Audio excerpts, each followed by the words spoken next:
தாம் அன்பு செய்கிறவர்களுக்கு பெயர் மாற்றும் வழக்கம் அவரிடம் உண்டு. இப்போ நீங்கள் ஒரு குழந்தை பிறந்திருக்குது உங்கள் வீட்டில், அம்மாவுக்கு அந்த குழந்தை மேலே கொள்ளை ஆசை. அந்த குழந்தையினுடைய பேர் அந்தோணிசாமின்னு வச்சுக்கோம் ஒரு பேச்சுக்கு.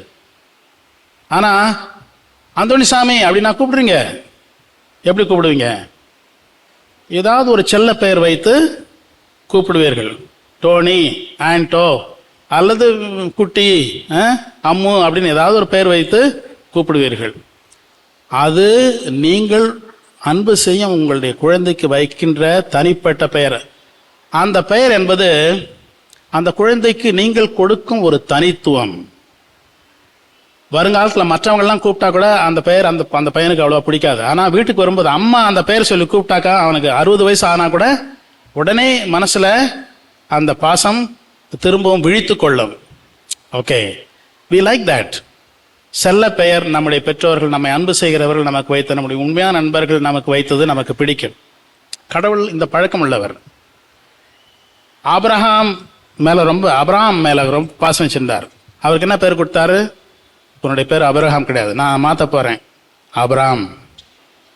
ஒரு பெரிய முக்கியமான ஒரு ஸ்பிரிச்சுவல் ரைட்டர், ஆன்மீக எழுத்தாளர் எழுதியிருக்கிறார், எப்பொழுது கடவுள் எனக்கு வைத்திருக்கிற செல்ல பெயரை நான் கண்டுபிடிக்கிறேனோ அப்பொழுதுதான் ஆன்மீகத்தில் நான் பிறக்கவே ஆரம்பித்திருக்கிறேன். அது வரைக்கும் நான் சும்மா ஏதோ தேவைக்காக கண்ட கடவுள்கிட்டலாம் நம்ம வேண்டிக்கிற மாதிரி ஜெபம், எனக்கு இது வேணும், அது வேணும், எனக்கு வாழ்க்கையில் கஷ்டமாக இருக்குது, ஏதாவது என்னுடைய கஷ்டத்தெல்லாம் போக்கு, என்னை சந்தோஷமாக வச்சிரு, எனக்கு இது வேணும், எனக்கு பணம் வேணும், அல்லது கடன் தொல்லையெல்லாம் போகணும், பிள்ளை வேணும், என்னுடைய வீட்டில் எல்லோரும் நல்லா இருக்கணும், எங்கள் பிள்ளைங்களெல்லாம் கல்யாணம் ஆகணும் அப்படின்னு வேண்டிக்கிறதுலாம் ஓகே, அதெல்லாம் தவறு கிடையாது. ஆனால் உண்மையான ஆன்மீகம் அது கிடையாது. எப்பொழுது இறைவன் எந்த அளவிற்கு உங்கள் மேல் ஏற்கனவே பாசம் வைத்து உங்களை ஒரு செல்ல பெயரால் அழைத்து கொண்டிருக்கிறார் என்பதை நீங்கள் உணர்கிறீர்களோ அப்பொழுதுதான் உங்களுடைய ஆன்மீகமே ஆரம்பிக்கிறது.